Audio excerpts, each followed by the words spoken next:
video is broadcast on LSL Podcast Channel. Thank you for listening.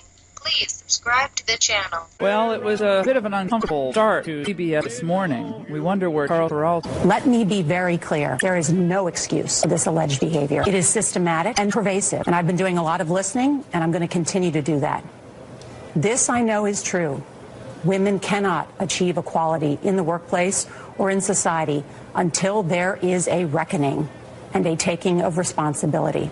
This will be investigated. This has to end. This behavior is wrong, period.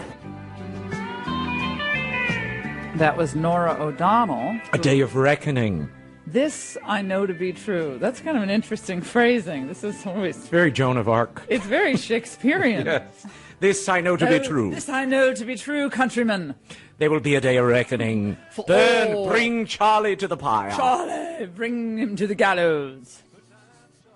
I mean, this is how bad this is, and it is gallows humor here, because last night during the Ingraham angle, I was in the middle of a segment talking to Monica Crowley and Jim Warren and others, and what we were saying was, it seems like every minute there's a new allegation against some A-lister. Okay, there's some allegation against someone that people generally know, whether from the media or business or what have you. And as we're doing the show, I'm getting updates about, of course, Charlie Rose, which we know before the program began, but then John Conyers.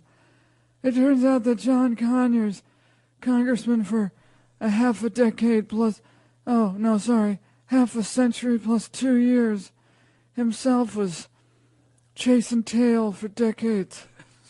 And I think it's a darn shame that someone with the integrity of John Conyers would be questioning his viewpoint, questioned in any way, shape, or form.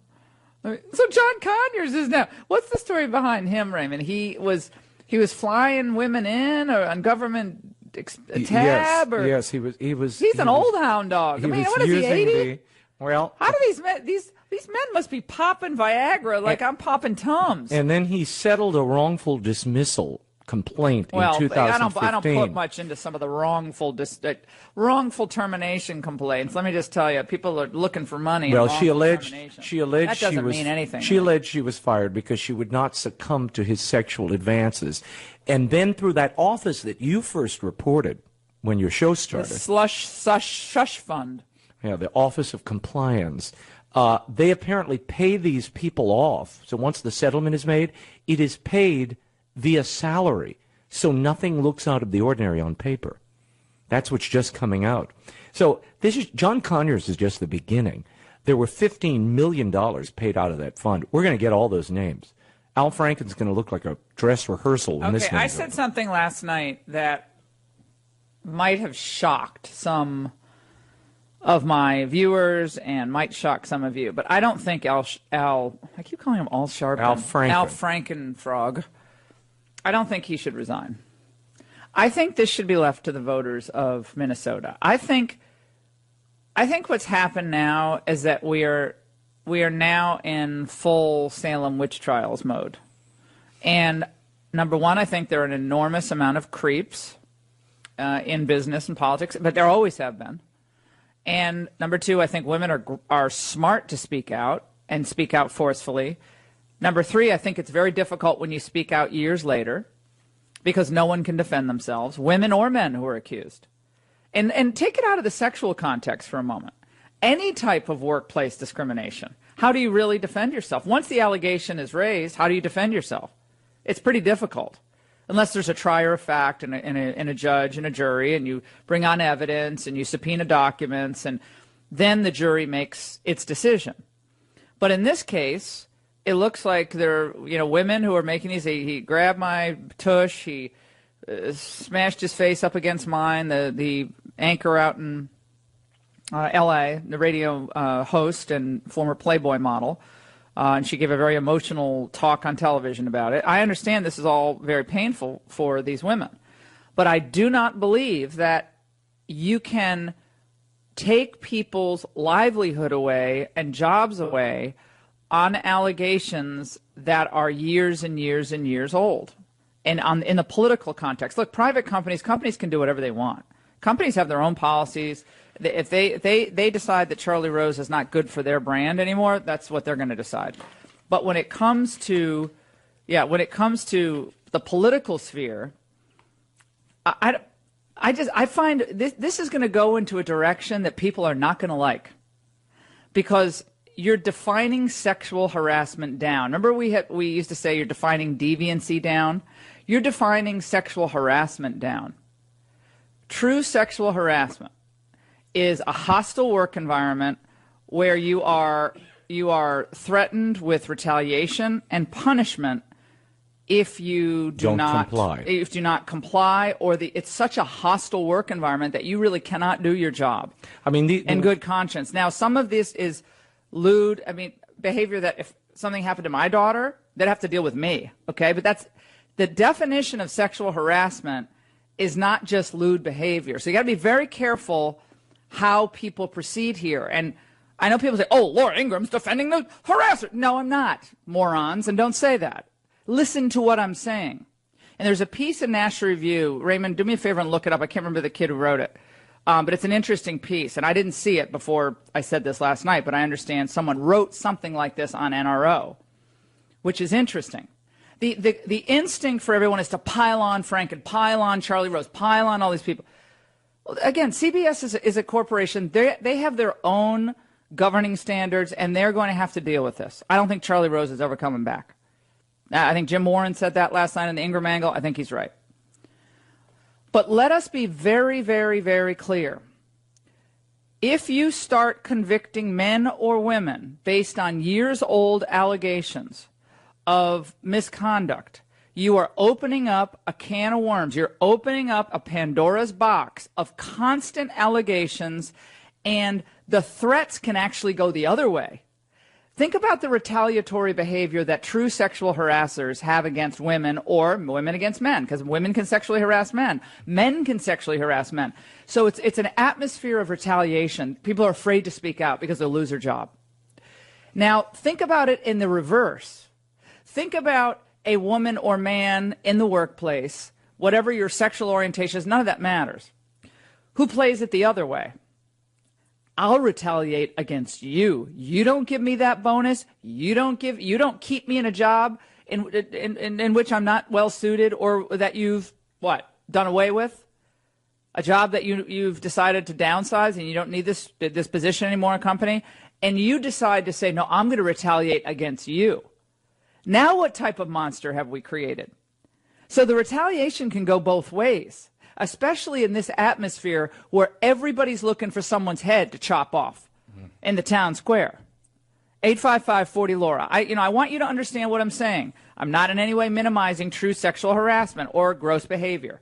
What I'm saying is be careful what you wish for, because it will come back to bite you, and it will come back to create an atmosphere in a workplace that is not pleasant. It's probably not fair, because a lot of people are not going to want to hire women, and they're going to come up with excuses to not hire women now. Mike Pence has his "don't be in a room with a woman" rule, and believe me, he's looking like a genius now. He's looking like a genius. He was laughed at and ridiculed. Who's smart now? Who's smart now?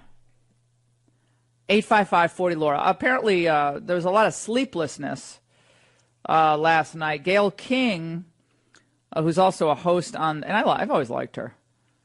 She's a good pal of Michelle's and Barack's and Oprah's, of course. And apparently there's a lot of people were reaching for the melatonin last night. Let's listen. I have to say, Nora, I really am still reeling. I got an hour and 42 minutes of sleep last night. Both my son and my daughter called me. Oprah called me and said, "Are you okay?" I am not okay. After reading that article in the Post, it was deeply disturbing, troubling, and painful for me to read. That said, I think we have to make this matter to women, the women that have spoken up, the women who have not spoken up because they're afraid. I'm hoping that now they will take the step to speak out, too. Well, a lot of this is friends being shocked by the behavior of other friends, I guess, and they didn't know any of this. Even the reporter on CBS said they knew. People knew. They'd been hearing about. Do we have that clip, James, from the reporter who did the package on Charlie this morning? Yes, this was Erin Carmen who co-wrote this, who was talking about. Let's listen.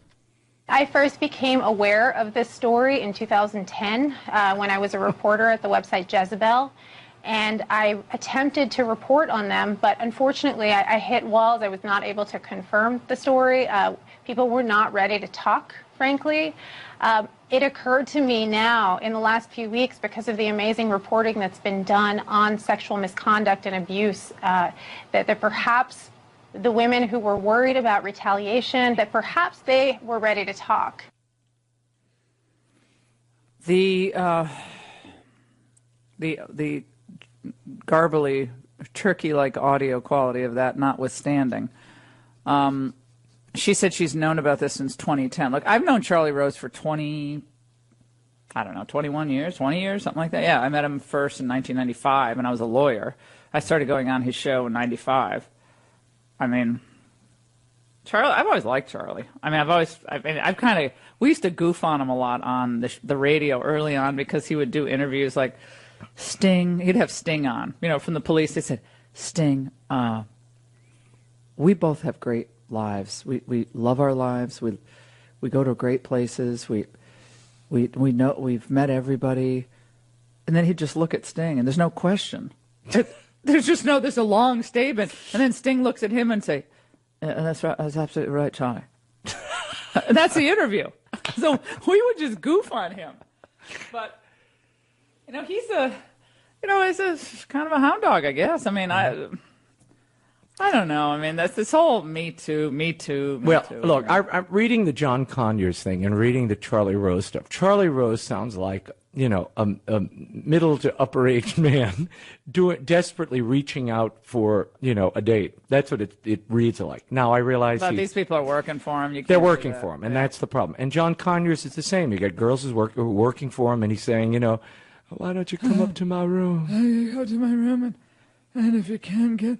My milk of magnesia is in the... No, you don't have to do anything. We'll just cuddle. Cuddle? Cuddle. Oh, smells like old people.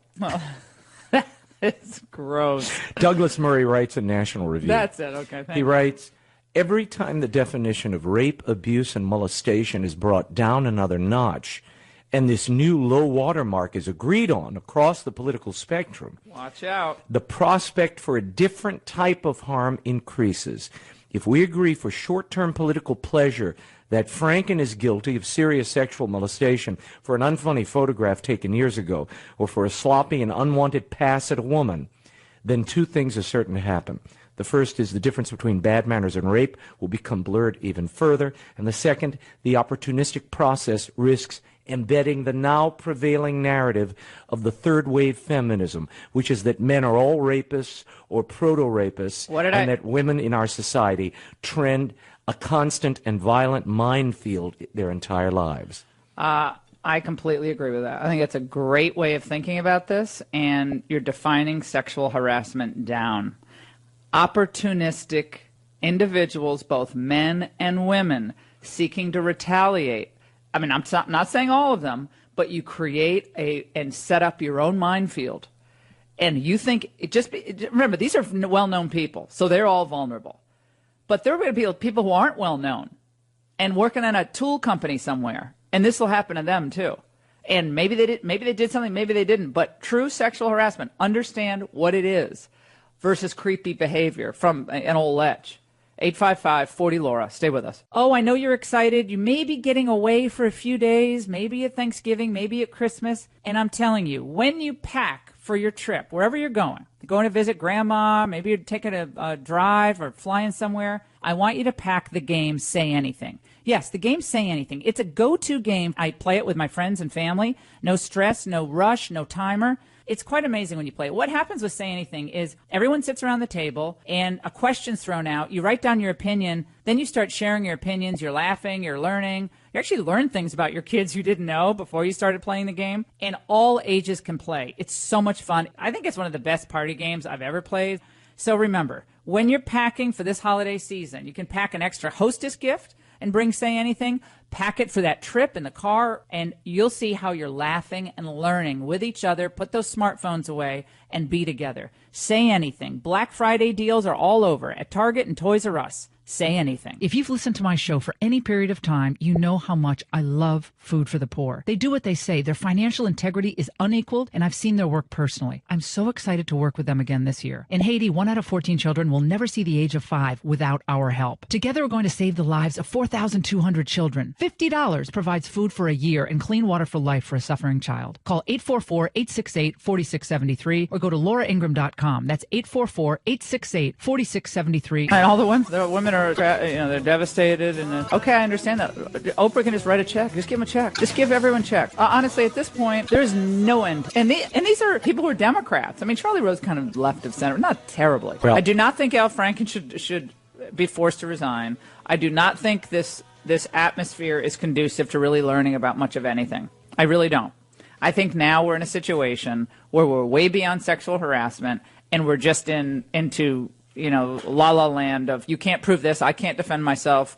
Maybe I'm a creep, maybe I'm not. But that idea that we're going to convict everyone in the court of public opinion. I find this to be a minefield of potential disasters for everyone. It's a problem. Every man and woman is susceptible to these late hit charges, and I don't like it. It's also a problem for human relationships, and it decreases intimacy because you can't even approach a woman, or a woman can't approach you and say, "Hey, can I give you a drink?" There's a new poll out. Oh yeah, this is indicative. That. Over one third of American young adults think it's usually sexual harassment if a man who is not a woman's romantic partner compliments the way she looks. It's harassment, sexual harassment to say, "You look really nice today, Elisa." That's sexual harassment. Oh my God! Over one third of American legally, adults. that is not sexual harassment. Of course not. It's absurd. About 1 in 4 young women say it's always sexual harassment if he asks her out for a drink. 1/4 of young women. Now that's overkill. I'm sorry. Let's go to Todd in Iowa. Todd. Good. Hello, Laura. Great show. 100% agree with you, and I'm glad that you're bringing a legal perspective to this situation. I agree with you. I don't believe that Franken should go as much as I detest him, and I would like to see him go. This is not the reason or the time or the way. I appreciate it. We have any time for other calls, James? Got to talk to me. Okay, we have only 10 seconds. We'll take a break. 855-40-LAURA. A lot more to go, and LeVar Ball spoke last night, and we'll talk about his malcontent status. Father of the basketball prodigies, including one who is one of his sons one of the shoplifters. It's such an unimportant story to me that I honestly don't even care. However, father is just a complete wackadoodle. Okay, he's a wackadoodle. He was on CNN last night and he said, "Well, he should have flown him on Air Force One, basically." Oh, anything else? What catering would you like on Air Force One? Because your son stole? He stole in China. Dumber than dirt. You don't shoplift. People do. They make mistakes. But you're over there in a communist country shoplifting. You're lucky they didn't cut your hand off. So I'd be kissing the ground when I landed, saying thank you for President Trump, which his son did say thank you. That's all stupid. That LeVar Ball, I'd love to get him on the Ingraham. Think he'd come on? Especially after what I just said? Probably not. See, I have to be careful because otherwise no one will come on because they think I would give him a fair chance to speak, however. Just like I did, what was his name last night? Tariq Fareed or that guy last night I had on who? Tariq Nasheed I had on the Ingraham Angle, who said the white supremacy is basically in charge of every industry in the United States. White supremacist thinking. And I said, well, the NBA? In charge of the NBA? I said, how about NFL? And his claim is yes, because most of the owners are white. And to which I said, would you like a redistribution of ownership shares? How would your reckoning look like? Would you redistribute everything proportionally to population, or what's the formula for finally saying all is even? And they never really get there. It's the constant racial gripe factory that's churning out this verbiage that ultimately means nothing. In just a moment, we're going to talk to Clay Travis, who's a sports writer on this, but we have a couple of other people we have to get to. Robert in New York, who has some thoughts about this never-ending line of women coming forward about he squeezed this, he pinched that, he made this comment, and John Conyers, and Charlie Rose, and Glenn Thrush, and all these people. Most people don't even know who these people are. I mean, honestly, Charlie Rose, yeah, but not Glenn Thrush, because he wears a pork pie hat. People know who he is. I mean, it's just ridiculous. All right, Robert, go ahead. Hi, Laura. Well, I own an IT company in New York. I've been in business for 5 years, 100 employees, and 40 are women. And I even have a behavioral consultant on staff full-time. And 3 years ago, I wired the whole floor, everything with cameras and microphones. All the offices are all glass now. The only thing that is not wired is the conference room. But I did that not only to protect the employees, but also to protect myself. And we were watching a show last night, and my wife even said to me, boy, am I glad you wired that whole office. And I do so not only to protect the women, but also it only takes one claim, and my company is gone. So I have to protect everyone involved. And that's to the point. It's a sad commentary, but, this is what we have to do. I'm just glad, Robert, I'm just glad that you were watching my show. That's what I'm glad. I'm glad you were watching. But you had to wire. So everyone just tuning in, Robert owns an IT company, 50 employees. He's wired the whole company, and everyone's on notice. They're told, right, Robert? They get a notice that you're being recorded. And so That's every correct. conversation, everyone knows it, except the bathroom, I imagine. Bathrooms. Correct. If they need to speak privately to me, then we go in the conference room. That's not wired, but it's all glass in the middle of the floor, and everybody could see who's talking to whom. Do you have any social events where people throw back some We do have social events, dogs? but everybody is on notice. I have a lot of female engineers, which, God bless, I'm lucky that Good I have for you. Yeah, but it is, their protection. I had one. What's that? It's a minefield. It is, Laura. But we love your show, and I just wanted to share that with everyone. Oh, interesting. I love getting this data and this information from my listeners. I got to mention this tonight on the Ingraham Angle. That's Robert from New York. Wired the whole company. So you try to make a claim. I mean, that's just. But it is a sad commentary. But you can't blame him for doing that. No. Otherwise, you're subjecting yourself to ridiculous amounts of liability and potentially false charges. And also keeps people behaving. And conservatives, my friend just texted me, say, don't conservatives want men to treat women well? Isn't that Yes, but great? they should do it without compunction and without bullying. I mean, There's a reverse bullying going on. Again. And look what Anita Hill did to Justice Thomas. Look at what she did. She made a false accusation. When you step Still dining back, out on it. How is a family built? A family is first built on the attraction between a man and a woman. That's how a family is built.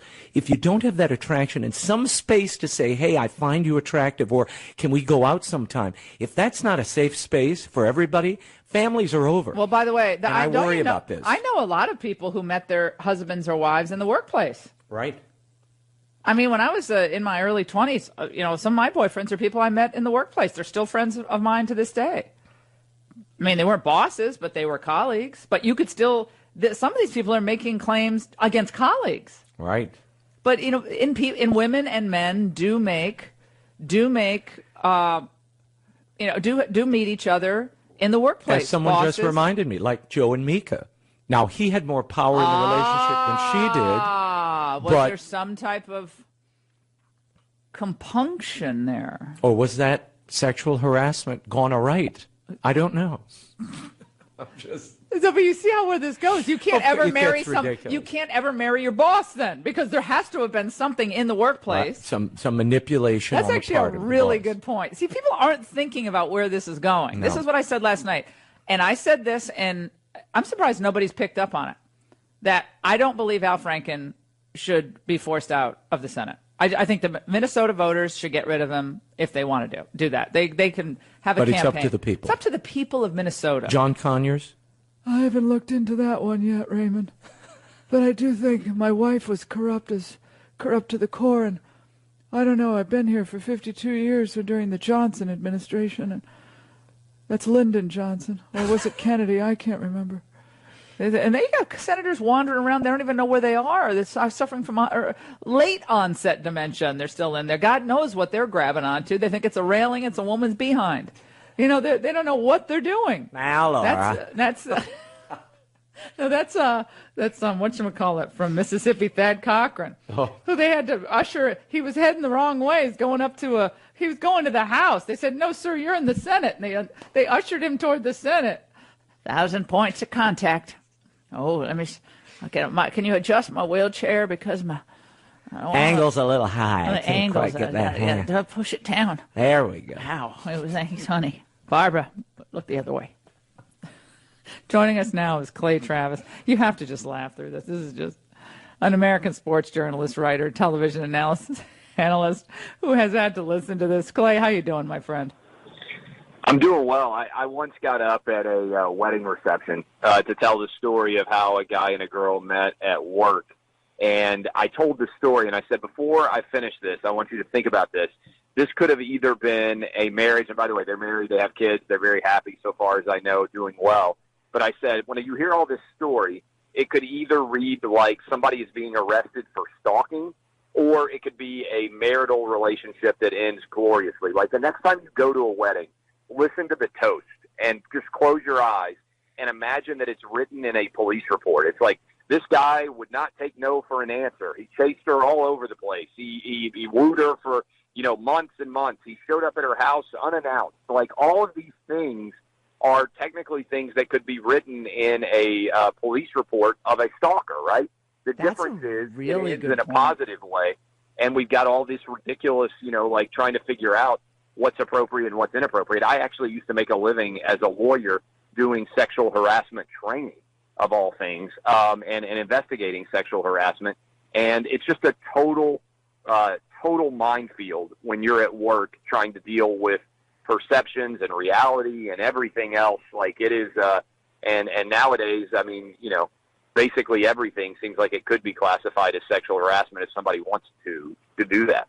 It never ends. I'm sure people are shocked to hear what I'm saying about this, but I think sexual harassment is serious and it should be treated as such when it actually meets the legal definition of sexual harassment. But saying everything's sexual harassment, just like racism, everything's racist. No, it isn't. There are racists, and then there are people who have a disagreement about an issue. And they happen to be a white person having a disagreement with a black person about a remedy or a policy. That's not racism. Thank you very much.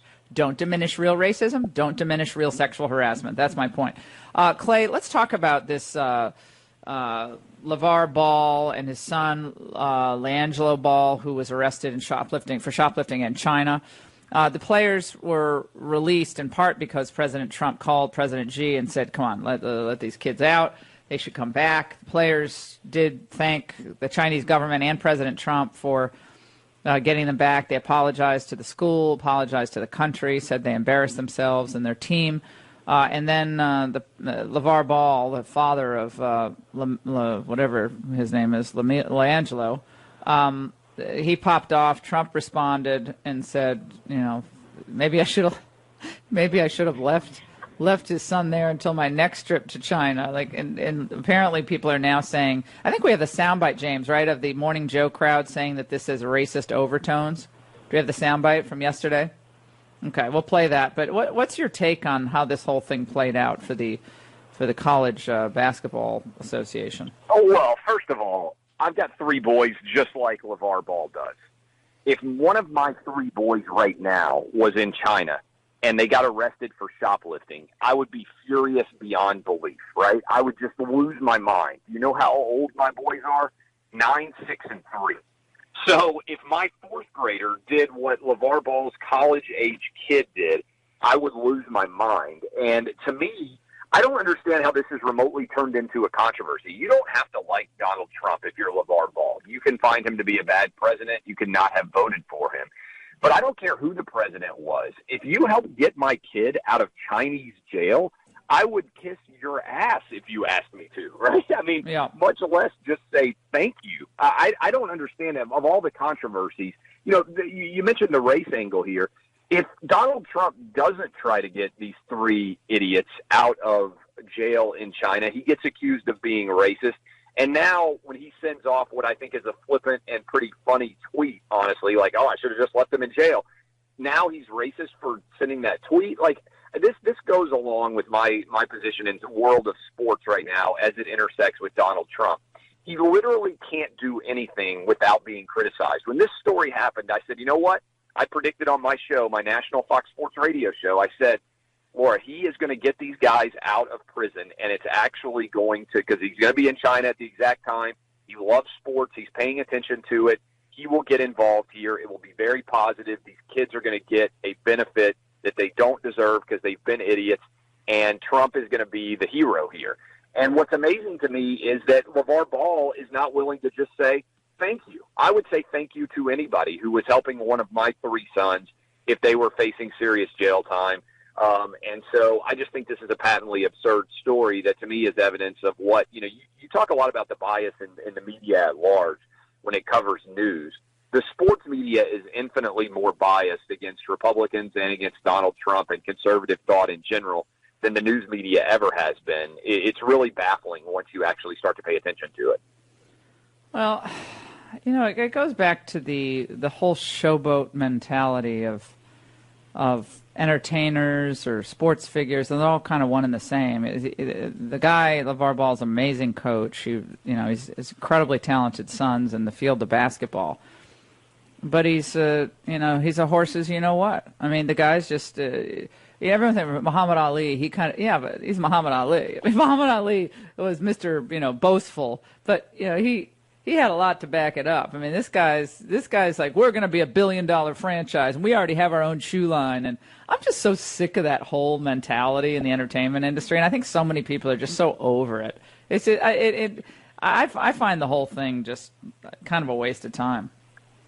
Well, the other thing is, Laura, he could have had an opportunity here to strike a different note, right? He could have said, yeah, thank you to the president, and he could have sent him sneakers, and he could have sent him a T-shirt. I think LeVar Ball and Donald Trump are in many ways somewhat similar in that they love media attention. They know how to play the media. They know how to take advantage of them. There's sort of an impish and puckish wit about sometimes what they do. And so I think these guys would actually like each other on some level if they actually sat down and just got into a conversation. Some people may find that crazy. But to me, of LeVar Ball's play here, he could have gotten a lot more attention and probably gained a few fans if he had said, look, every parent out there knows their kid sometimes does something stupid. And as a result, here's my shoes. I want to send my new pair of shoes to Donald Trump, and here's my new shirt. He's a big baller, too. And everybody would have kind of laughed, and it would have been a positive story. Well, he's just not going to. I think you're right. That would have been fun, but that's just not going to happen. Clay, you got to come on the Ingraham Angle some night soon, okay? Maybe even tonight. We're going to call you. Love to do it. You're killing it there. Great job on the show. Love to come on. Thank you. You're both. I mean, you and the whole Fox Sports team, I just love watching, and you're just so talented. Clay, thank you so much. Clay Travis, Fox News Radio. We'll take a break. 855-40-LAURA. Don't go away. Big, beautiful wall, and it has a big, beautiful gate. Taylor Swift building a wall around her Beverly Hills mansion. It's hard to say what kind of wall this one will be yet, but the objective appears to be keeping paparazzi and other boogeymen out, according to TMZ. So walls work. Mark Zuckerberg has his wall, and the Pope has his wall, and walls make for better neighbors. Fences make for better neighbors. You're listening to the Laura Ingraham Show. You are listening to the Laura Ingraham Show, 855-40-LAURA, and I want to tell all of you, if you ever my employee, I'll never say you look attractive. I will never say you look great in that pair of shoes. I will never say that, let's all go out for a congratulatory celebration. I will never say, I hope you two would make a good match. I'm saying, how many times have I said to my producers, come on, when are you guys going to get married? To my, and they've all gotten married, by the way, when they were their girlfriends. Like, you probably can't even say that anymore. Like, all of my producers who are dating people for a long period of time, I said, get married. And they did. And they all of them are married. They have kids. It's so great to see. Like, it's nice to be able to have that kind of relationship. And look, radio, live TV, it gets hot and, hot means it's a lot of pressure. People can get pretty hot. When there's mistakes go down, you got technical problems, just the way it is. But that at the end of the day, we all want the best for each other. And you want to have a work environment that is, of course, respectful, knowing that when you have live TV, people are going to get mad, and it's just the way it goes. But that you want the best for them, and you want to be able to say things about how's your family doing? How's your wife? Are you guys okay? Or like how's your son? I hope you guys work it out. I don't think you can say anything. because this will evolve into no discussions of personal matters in the workplace. Oh, no, Laura, that's not where this is going. This is just about the straight treatment of one-on-one, individuals one-on-one, and real harassment and real retaliation. No, not where this is going. That is not where I see this going. I see this going in a way that will sterilize the workplace to become a place where it's really hard to even be friends. To even have friendships in the office where you go and you have dinner together, or as we go out for staff lunches, which we haven't done in a long time. Yeah, we haven't done that in forever. That's just my schedule's fault. But I don't know. I just like having for me, everything's like, I don't have any, much family around me. My kids, but I don't have, my brothers live far away, and my friends are my family. That's just the way it is. If you play with that straw, Raymond is swirling. That sounds like someone passing gas, my friend. Stop doing this. It's a frappuccino. You are the most twirly. You don't like twirling because the twirling. frappuccino coagulates if you don't move it. Stop twirling and swirling the drink. This is I feel like I'm being harassed now. Fine. This could be its own form dome drink of harassment. Actually, they didn't put the dome drink on you today, just because I know we wrote about that in the That's right, and now it's a flat top.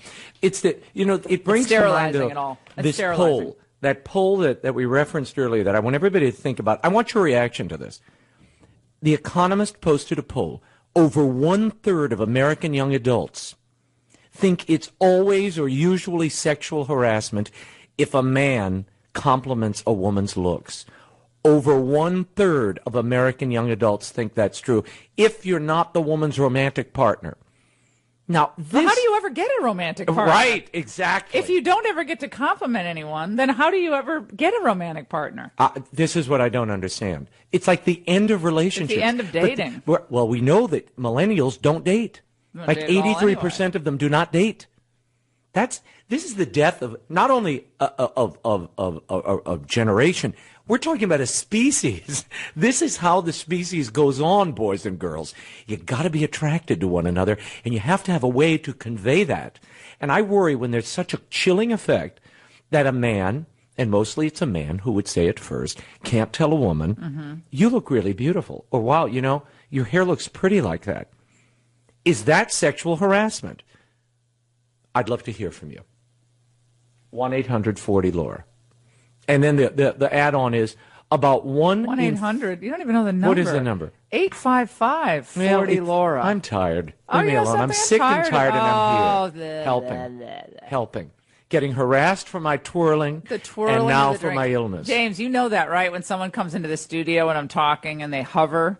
I don't like hoverers, twirlers. Oh, big no-no. Or straw pullers. Right? Or straw pullers. Will not be put up with. Yeah.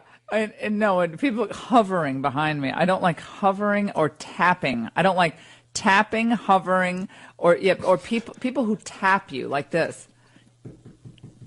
Yeah, the tapping. I don't like the tapping motion. I don't like tapping on my shoulder. I don't know. You know how you just have stuff? I just don't like that. For me, that's harassment. You have a lot of phobias. Well, no, it's just a lot of tapophobia. About 1 in 4 young women say it's always or usually sexual harassment if a man asks you out for a drink. You don't have to worry about me ever asking you out for a frappuccino, I can tell you that, because I'm going to sit in my corner and just twirl and adjust my straw. No, it's a sad situation. But this is... So now Charlie Rose, of course, you heard that old Charlie Rose. Charlie Rose and John Conyers. I think it's unfair when someone has been in the House of Representatives for 52 years, you should get a pass on pretty much everything. Old pervert. Oh, no, he's great. My problem his wife there is a big corruptocrat, too. Yeah, but that's taxpayer dollars that we paid hush money to these women, and it apparently is filtered through salaries, so there's no way of tracking it. It's not a separate check to these poor women. So that's the taxpayer that did that on behalf of an abuser or a guy who is he didn't admit, by the way. John Conyers did not admit guilt in the settlement. He just had the Congress pay it for him and the taxpayer.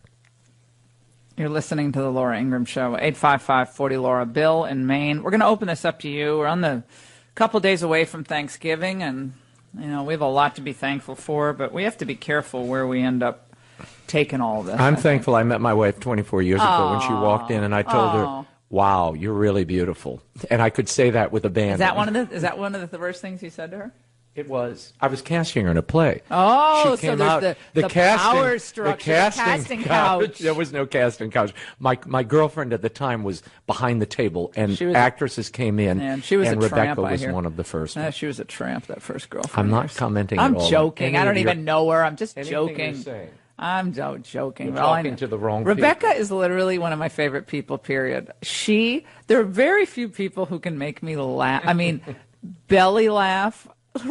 Rebecca has a cutting sense of humor, and I cry. It is so funny. I mean, I don't know where she gets her sense of humor, but it is a deadpan delivery and a cutting hilarity about Rebecca. And she's also the warmest, kindest person. So she's a combo. It's hard to have both, but somehow Rebecca has both. Will you please clip this audio and send it to her, James, today? Because I want Rebecca to have heard this because she's so great. All right, let's go to Bill in Maine. Bill. Hi, Laura. Several years ago, I took over a little company, and we were in the middle of a serious sexual harassment lawsuit.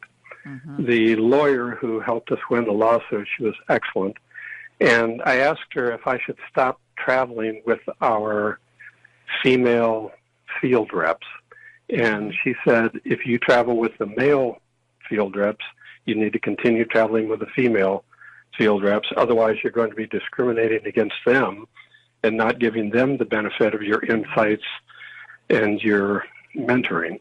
I'm not sure I could do that nowadays.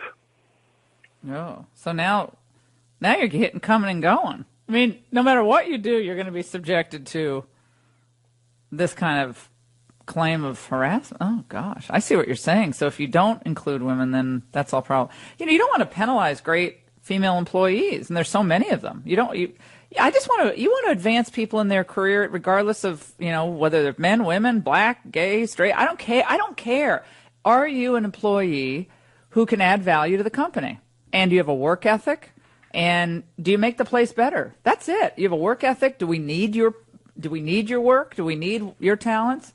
And that's up to the employees, but employment, the head of the employment office or the CEO. But to me, we just have to be careful. And I know there are people who don't behave well, and they should be dealt with. And believe me, I'm all for that. Well, there are boundaries, and you need boundaries. There are boundaries, and they have to be respected. And let's face it, we wouldn't be in this toxic environment if it wasn't for people who cross those boundaries. But we're going to get into this too. Somebody just sent me a tweet. Being from New Orleans, this woman writes, everyone says honey, baby, share when they're talking to one another. It's quite innocent. But today, that too is taken as sexual harassment. I find myself doing that. I say dear or honey because it's second nature. I think I'm at the age now where I say honey all the time.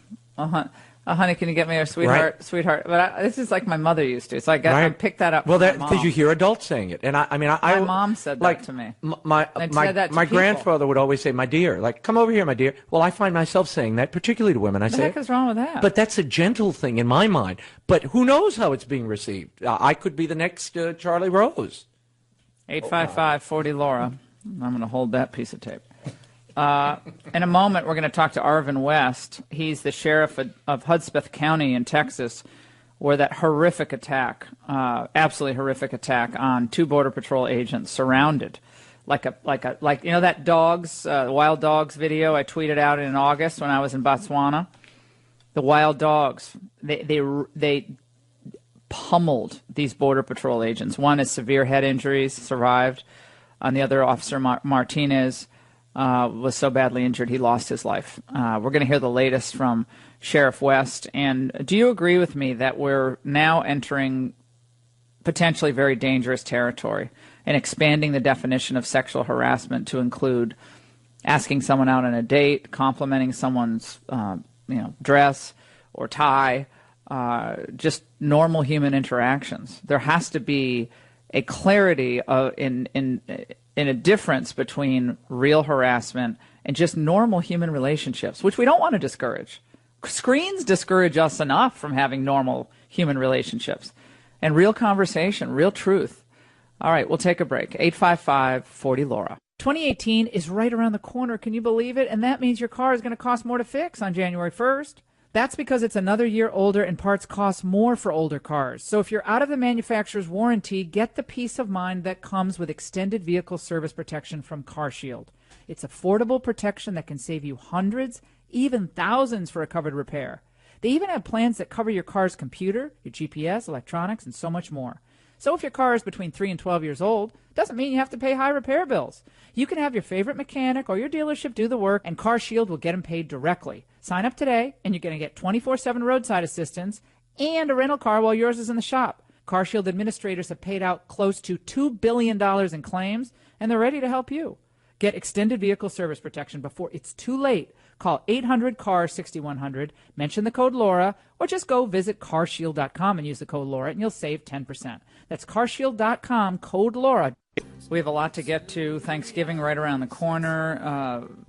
Congress is still dragging its feet on this wall and building the wall. The prototypes, you've seen photos of them. They're come in different shapes and heights, but they're certainly much more significant than the border divide outside of that immediate Imperial Beach area in San Diego, which has been very successful, Operation Gatekeeper. It just pushed the illegal immigration farther east from Imperial Beach, which I saw all those years ago when I worked for CBS News. I did a piece on the Operation Gatekeeper in 1996 when I worked for CBS because I was so adamant about this illegal immigration. I've only been on this issue for 21 years. By the way, Raymond, did you see the Newsweek piece they wrote about me? And the argument of the piece is that I rose to prominence under Trump, and I somehow changed my views. You jettisoned all those Reaganite principles. I jettisoned them. Have they not been reading like Power to the People? No, in you were a 2007? free marketeer who you were just committed. I've been only talking about free immigration trade. for 20 years. What is these people just don't do their research or don't? I don't know what. It's like I was just howling laughing. Oh yeah, it was really fun to be a populist conservative in 2007 and 6, and when the Bushes were completely freezing me out. That was a blast. Oh please. All right, we have a lot to get to. Joining us now is Arvin West. He's a sheriff of Hudspeth County in Texas, giving us an update on the horrific attack on 2 Border Patrol agents who were patrolling in a very remote area of West Texas. He joins us now. Sheriff West, this is a heartbreaker story. Border Patrol agent Martinez lost his life. Looks like rocks and other things were thrown at them. We know very little, though, about the ultimate cause of death. I know head trauma was significant. What can you tell us about the details so far? Well, first of all, let's keep the families in our prayers and stuff. And as far as the details, the sketchy part of it is the initial report they were going out to answer sensors of people walking through there, and then of course everything else becomes speculation after that. But the fact is that they both received severe injuries, and as a result of that, one of them's dead. Well, yeah, we know that, but you're the sheriff of this whole county. You got 2 Border Patrol agents ambushed in your county. Do we know anything about the perpetrators? Is it your county or not your county? Not your county, nearby county. It's a county next door. Yes, it is. And no, unfortunately, the Interstate 10 was close by. It's safe to say that those guys, also the Texas Pacific Railway is close by. So either they jumped on a train or they caught a vehicle and got a ride and got out of there. As far as I know, they have not identified any suspects at this point. How is the flow across the border, in your estimation, at this point? 11 months, 10 months into the Trump presidency, what does it look like? Well, Border Patrol morale is way up because of Trump, but on the same token, the flow's still here. One of my officers about 2 weeks ago got assaulted by a couple of illegals. Fortunately, we were able to catch him and send them back. But the flow's still here. I mean, it's going to continue going until we get something done on the border. And how much do the people of Texas border towns especially, how much do they crave a real border wall or some type of significant structure versus the scrub brush that exists in some parts of the border where people just walk right over? Even in harsh conditions, they walk over. Well, give you an example. I was talking to one of my local ranchers here the other day, and he's ecstatic of the fact that the fence is going to be here. My advice to him is, well, don't get too excited about it because it may not happen in our lifetime. But the local people are excited about it. It's gonna create some kind of drawback on our wildlife and our livestock. But on the same token, they'd rather give that up to ensure security at their homes. Sheriff, we appreciate it. This is just another example of how Trump was right in the way he described the border area. It is dangerous. There is no reason for it to be this dangerous. We must get a handle on it, and we appreciate everyone in law enforcement, including you, Sheriff. Thank you so much. We're going to take a break on the Laura Ingraham Show. This is a time of year for giving. I'm going to tell you about an organization that gives and gives and gives and why you should support it. Coming back. And the wonderful thing about Food for the Poor, it's one of these organizations that you don't write a check and that be done with it. You actually get to keep up with the people you're helping, and the money overwhelmingly, I think it's a 95%, any money you give to Food for the Poor goes right to the people who need it most. And we have people suffering all over, and we know it. And as people of faith, we're called to help the poor. The homily that we had in Mass last week, I went to St. Cecil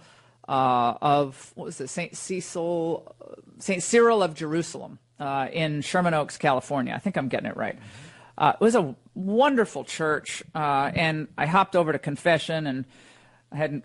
It's a long story, but anyway, I was by myself, and it was one of those times where you go to Mass by yourself, and everything spoke to me. Everything about this homily spoke to me about where you invest your time, bad investments, good investments, and where you think about money, but you have to think about your heart. Where are you putting your heart?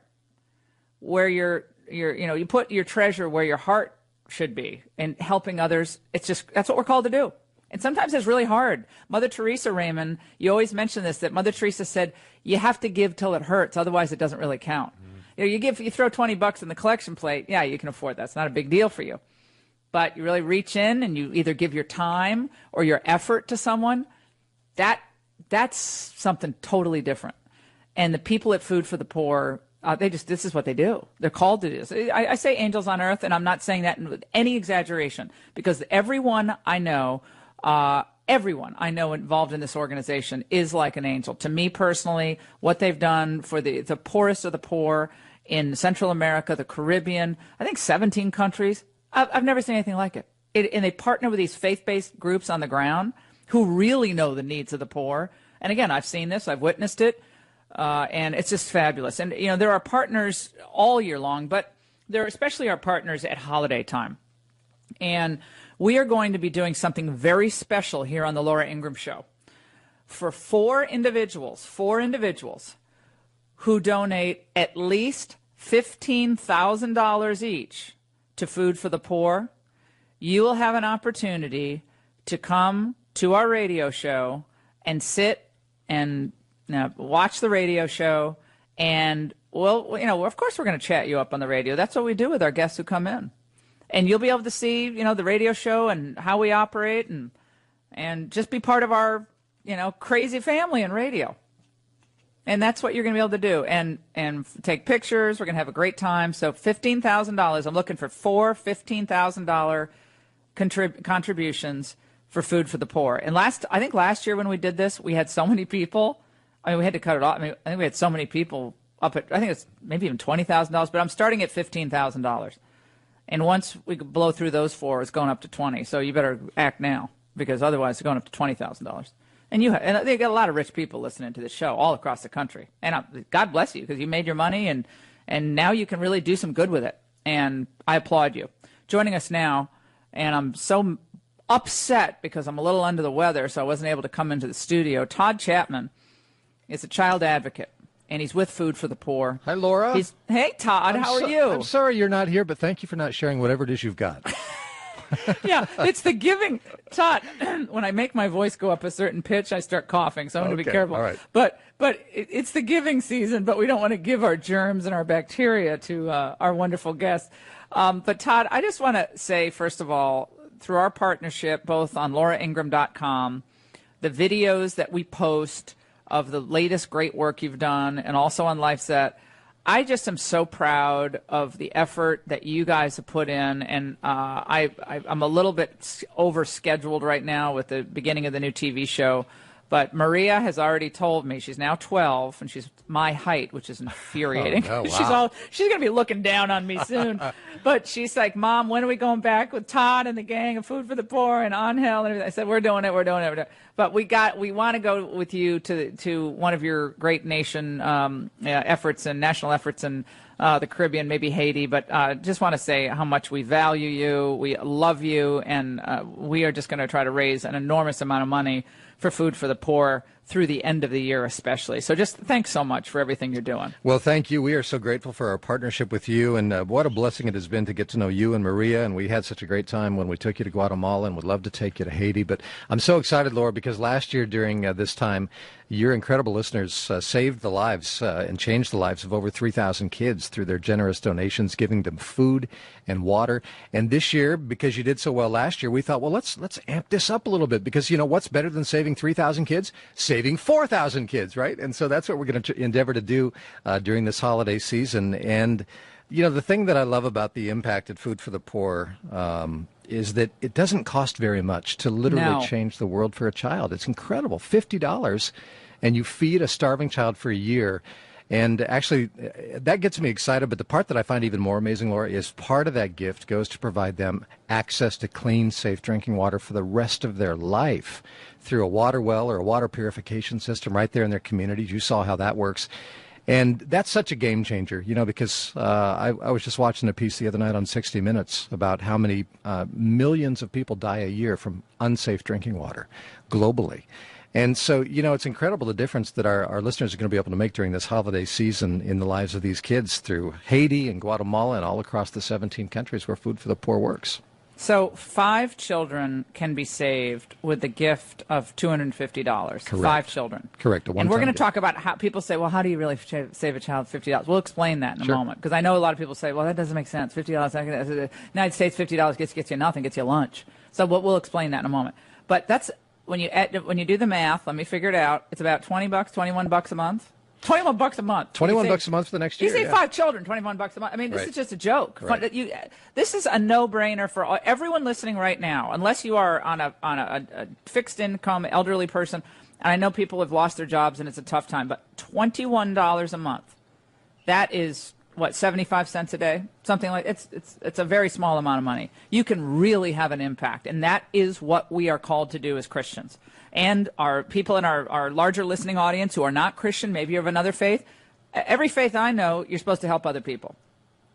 Have to help other people, period. That's what you have to do. And 10 kids can be saved with a gift of $500 or $42 a month, which is a little more than $1 a day. It's $1.17 a day, something like that. And, you know, we just got a latte. Alexis just brought me a latte because, you know, I don't sleep that much. This latte's, what, $4? Stupid latte, $4. Did you get the holiday spice latte from Starbucks? That's my favorite. No, I hate the sugar, my friend. Oh, and now there's an article that they're trying to gay the cups. The cups are gay, and I just think the cups look kind of cool. I don't have any problem with the cups. I don't think they're look festive gay. I think looking. They look like festive cups. Yeah. Everyone's looking for a fight and everything. I'm tired of that too. So Todd, you can call now 855-868-HOPE. That's 855-868-HOPE. 855-868-HOPE. Or you can go to lauraingraham.com. I'm going to repeat what I said earlier.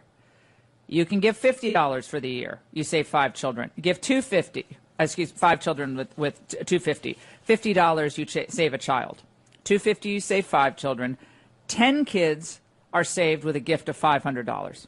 Okay? So that's 10 kids for $500. I mean, this is just something we have to all do together. And Todd, I'm going to do my usual, sending you guys a fairly sizable check. You're not supposed to tell what you give because that's also not Christian, but I'm going to give because I love the organization. It's one of my top charities, so that's what I'm going to do.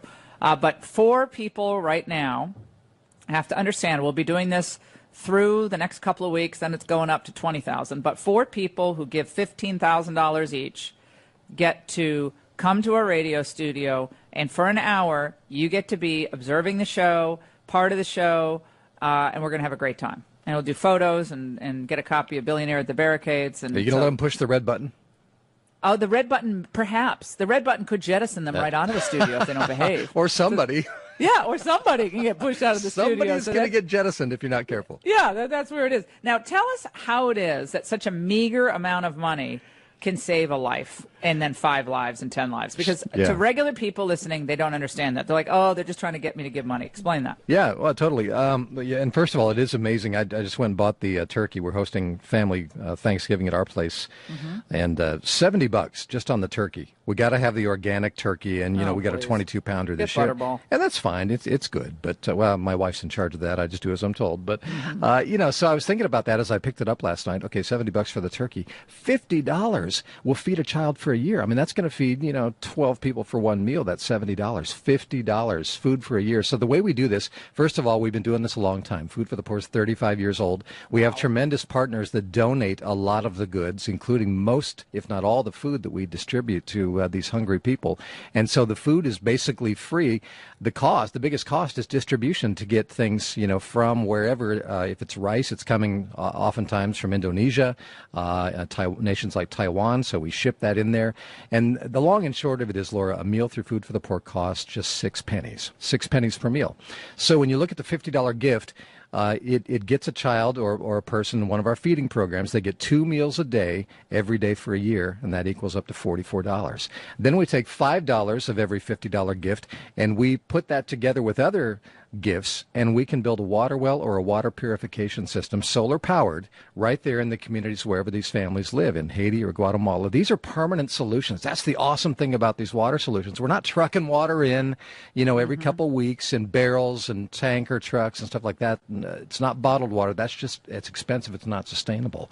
You put a well in, you put a water purification system in, powered by the sun. Those last 30 to 40 years. If anything ever breaks or goes wrong, we replace it. So it truly is water for life. And you can do that. And that food for the year, food for your water for life, $50 gift per child. So, really, like you said, it's just a matter of you look and you say, okay, how many kids do we want to save? And then you give your tax deductible gift. So it's awesome the impact you can make. Laura, you got to see some of the kids and the families that have benefited from these programs. No, it's some of my most. I mean, I go start bawling if I think about it. But the children who I held at the orphanages that we've helped, the nuns who we're working with on the ground, and these are nuns that are like 4'11". One of them reminded me of Mother Teresa. She's like 4'11". Yeah. She must weigh 70 pounds. Yeah. And she's how old is she? She's 55 or 6. Yeah, maybe she 60. looks like she's 70. Right. She's worked her tail off her whole life for other people. Yeah. I'm like, if she can do this in the mountains of Guatemala, gosh, I can do something. How's that air conditioning we got for her? Is that working out? They're loving it. They're so grateful. You changed the world for that facility. So much more comfortable now. So thank you so much. I want to help rebuild that whole place, and we're going to help rebuild that place together. It's difficult for the kids. They're boiling in these cement places. They don't have enough stuff to play with. I mean, we got to. I'm going to help totally refurbish that place with you. But Food for the Poor.